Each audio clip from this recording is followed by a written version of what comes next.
Let's talk about the power of grandmothers. One of the most notable people in the New Testament is Timothy. He was raised up by Paul. We know from church history that he became the bishop of Ephesus after Paul was beheaded. That church in Ephesus actually had a network of churches that was started and planted out of that church in Asia Minor. By implication, Timothy was the bishop over this whole network of churches. But where did his faith start? Paul did say, I gave you gifts when I laid hands on you, but he also said your faith also started somewhere. It didn't start with Paul. This is where we see the power of a grandmother, the power of a mother, the multi-generational plan of God. He says that he's his son, so Timothy is the spiritual son of Paul, and he says, I thank God that I could serve the Lord as my forefathers did and pray for you unceasingly, remembering your tears, remembering your faith, which first dwelt in your grandmother.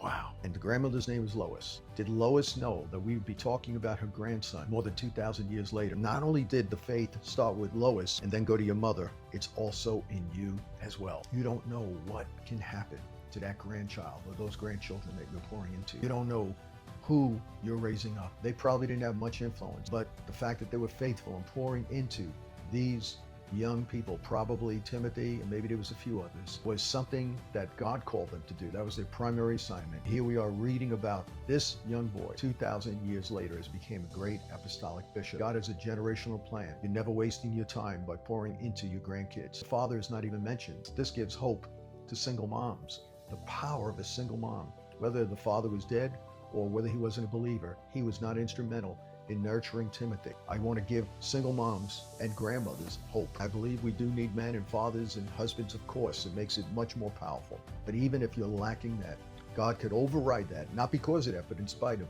the lack of a father. And he could still use you mightily to raise up a generational powerhouse.